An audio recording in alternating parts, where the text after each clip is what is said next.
ஓம் நம சிவாய. ஓம் நம சிவாய. ஓம் நம சிவாய.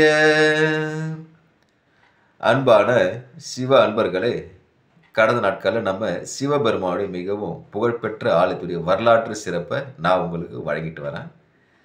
அந்த வகையில் பார்த்தீங்கன்னாக்கா இன்றைக்கி நம்ம பார்க்க போகிறது திருவள்ளூர் மாவட்டம், தமிழ்நாட்டில் திருவள்ளூர் மாவட்டத்தில் திருப்பாச்சூர் இருக்க வாசீஸ்வரர் ஆலயத்துடைய சிறப்பாக நம்ம இங்கே பார்க்க போகிறோம். இந்த திருப்பாச்சூர் வாசீஸ்வரர் பல வரலாற்று சிறப்பை தாங்கியிருக்கிற ஆலயமாக விளங்குது. இங்கே இறைவன் பார்த்தீங்கன்னாக்கா இறைவன் வாசீஸ்வரர், இறைவி பார்த்து தங்கதிலியாக இருக்காங்க. தல விருட்சம் பார்த்தா மூங்கில் மரம். அர்த்த மண்டபத்தில் ஆதிசங்கர பிரதேசம் செஞ்ச ஸ்ரீசக்கரமும் இருக்குது. இது பல வரலாற்றை கடந்து சொன்ன இல்லையா, அதில் முதல் வரலாற்று சொல்ல பாருங்க. பிரம்மாவுக்கும் விஷ்ணுக்கும் யார் பெரியவன்று போட்டி வந்துச்சு இல்லையா, அப்போ சிவபெருமான் ஆதி அங்கமாக நிற்கிறாரு. சிவபெருமான் சொல்கிறாங்க, என்னுடைய அடியும் முடியும் யார் பார்த்து சொல்கிறீங்களோ அவங்க உயர்ந்தவன் ஒத்துக்கலாம்னு சொல்கிறாரு. அப்படி போகும்போது பிரம்மா மேலவும் விஷ்ணு கீழவும் போகிறாங்க. விஷ்ணு பார்க்குற கீழே போய் பார்க்குறதுக்கு இப்போ அடியாக போகிற பாதாளத்தில் அடியை காண முடியல. அவர் தவற ஒத்துக்கிறாரு. பிரம்மா பார்த்தீங்கன்னா மேலே போகிறாரு. மேலே போயிட்டு பார்த்தீங்கன்னா முடியல. சோர்ந்து போய் கீழே வரும்போது அவரை கடந்து ஒரு தாழம்பூ கீழே விழுது. விழும் பட்சத்தில் அந்த தாழம்பூ பார்த்து எங்கேருந்து வரேன்னு கேட்குறாரு. தாழம்பூனை மேலேருந்து வரேன்னு சொல்கிறாரு. சொல்லும்போது எனக்காக ஒரு பொய் சொல்லணும்னு சொல்கிறாரு. சரி, படைக்கும் கடவுளாச்சே, சரி என்ன சொல்லுங்கள், உங்களுக்காக ஒரு பொய் சொல்கிறேன்னு சொல்கிறாங்க பிரம்மாவிட்ட. இது மாதிரி எனக்கும் விஷ்ணுக்கும் இந்த போட்டி நடக்குது. அதனால் நீ எனக்கு அந்த உதவி செய். நான் சிவபெருமான் நடுவராக நிற்கிறாரு. அப்போ நடுவாக நிற்கிற பட்சத்தில் நீ சிவபெருமான் தள்ளிலேருந்து தான் வீட்டுக்கு விழுந்து வரேன்னு சொல்லணும். நான் சிவபெருமான் பார்த்து தான் அர்த்தம்னு சொல்கிறேன். சரின்னு சொல்லிட்டு தாழம்பூ பிரம்மாவுடைய அன்பான பேச்சு, ஆசையான பேச்சுக்கு அடிப்பணிந்து சிவபெருமான் பொய் சொல்கிறாங்க. மேலே பார்த்துட்டு பொய் சொன்ன தாழம்பூவுக்கு சிவபெருமான் சபிக்கிறார். நீ இதுக்கப்புறம் எந்த பூஜையிலையும் உன்னை பயன்படுத்த மாட்டாங்கன்னு சொல்லி சபிக்கிறாரு. சாபம் விடுறாரு. விட்டோடனே தன் தவறோட தாழம்பூ என்ன பண்ணுது, சிவபெருமான் மன்றாடி மன்னிப்பு கேட்குது. கேட்டோடனே சரி தவறு செஞ்சு தவறை உணர்த்திட்டு சிவபெருமான் அவங்களுக்கு ஒரு பாவமணி பழங்குறாரு. நீ வருடத்தில் ஒரு நாள் சிவன் ராத்திரி, மகா சிவராத்திரி அன்னைக்கு உன்னை என்னோட சிரஸ்தில் ஒரு பூஜையில் அர்த்த பூஜையில் வச்சு உன்னை பூஜைக்கு பயன்படுத்துவா சொல்கிறாங்க. அப்படி சாபத்து விமர்சனம் கொடுத்து தாழம்பூவை ஒரு சாம வேலைக்கு மட்டும் பூஜைக்கு உபயோகப்படுத்துகிற ஆலயமும் இந்த திருப்பாச்சூர் ஆலயம்தான். இன்னொரு பார்த்தீங்கன்னாக்கா இந்த ஆலயம் பார்த்தீங்கன்னா புராணப்படி 1500 ஆண்டு கடந்து மிகவும் பழமையான ஆலயமாக விளங்குது.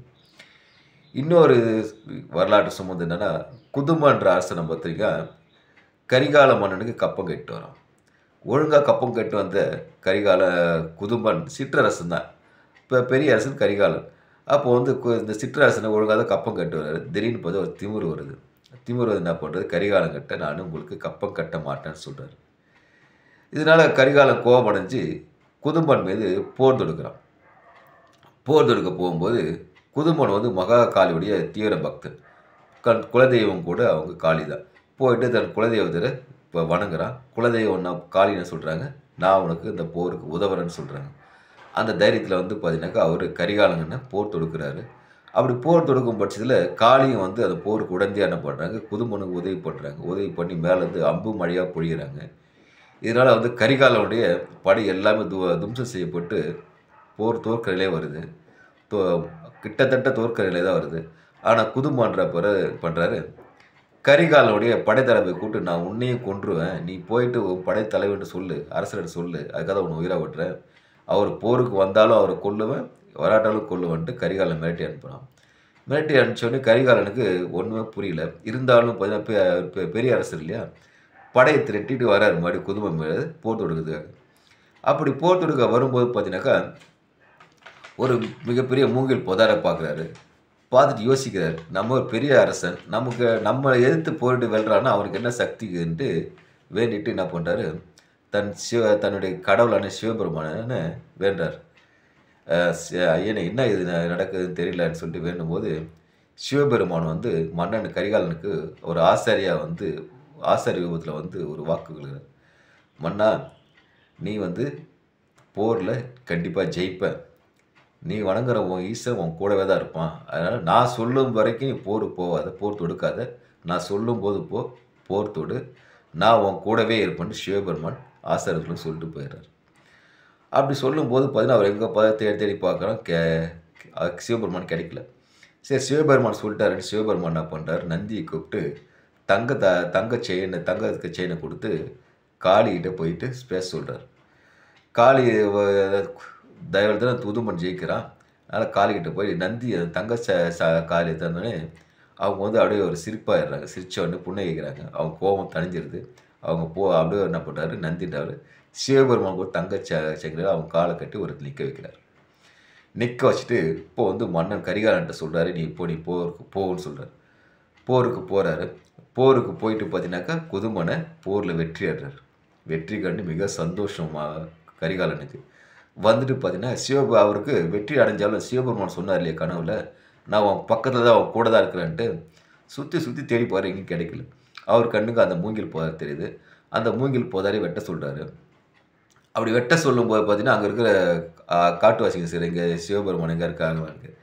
அப்போ வந்து ஒரு அதிசயத்தை அவங்க காட்டுவாசி சொல்கிறாங்க. இங்கே வந்து இந்த மூங்கில் காட்டுக்குள்ள ஒரு பசு மட்டும் போகும். போகும்போது அந்த பசு போகும்போது அந்த மூங்கில் தானாக விலகிடும். அது வரும்போது அந்த மூங்கில் ஒன்றா சேர்ந்து அடர்த்தியாக ஆகிடும் சொல்கிறாங்க. அப்போ என்ன பண்ணுறார், அரசர் வந்து தன் படை வீரர்கள் எல்லா மூங்கில் வெட்ட சொல்கிறார். படை வீரர்களும் மூங்கில் தோப்பை எல்லாத்தையும் வெட்டி போடுறாங்க. சலிச்சு போயிடுறாங்க. ஒன்றும் இல்லை. என்னடான்ட்டு இவருக்கு மன்னனுக்கு ரொம்ப மன சோதனை பண்ணுறாரு. ஒரு கையில் வாசி என்ற ஆயுதம் எடுத்து ஒரு மூங்கில வேகமாக ஓட்டுறாரு. வெட்டும்போது பார்த்தீங்கன்னா ரத்தம் பீரிட்டு எழுது. பீரிட்டு எழுதுன்னு பார்த்தீங்கன்னாக்கா அவருக்கு மன்னருக்கு ஒரு ஆச்சரியம். அங்கே வந்து ஒரு சுயபா ஒரு லிங்கம் இருக்குது. சிவபெருமான் காட்சி அளிக்கிறார். அப்புறம் வந்து சிவபெருமான் மன்னிப்பு கேட்கும்போது சிவபெருமான் சொல்கிறாரு, நான் வந்து உன்னை இங்கே வர வைக்கிறதுக்காக அந்த போரை ஏற்பாடு பண்ணேன்.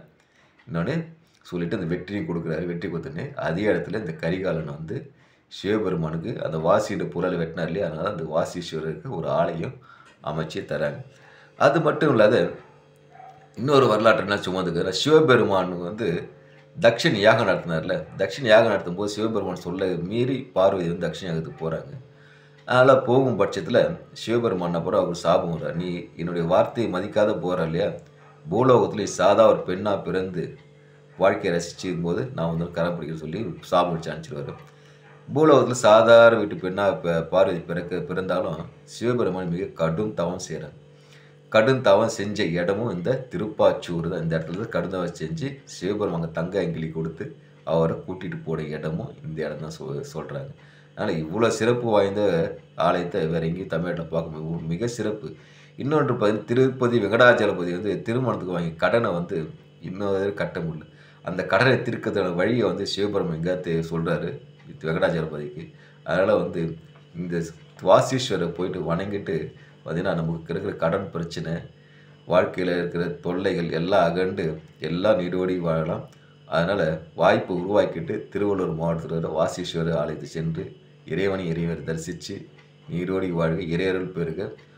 ஓம் நமச்சிவாய, ஓம் நமச்சிவாய. அன்பையை விதைப்போம், அன்பையை அறுவடை செய்வோம். ஓம் நமச்சிவாய.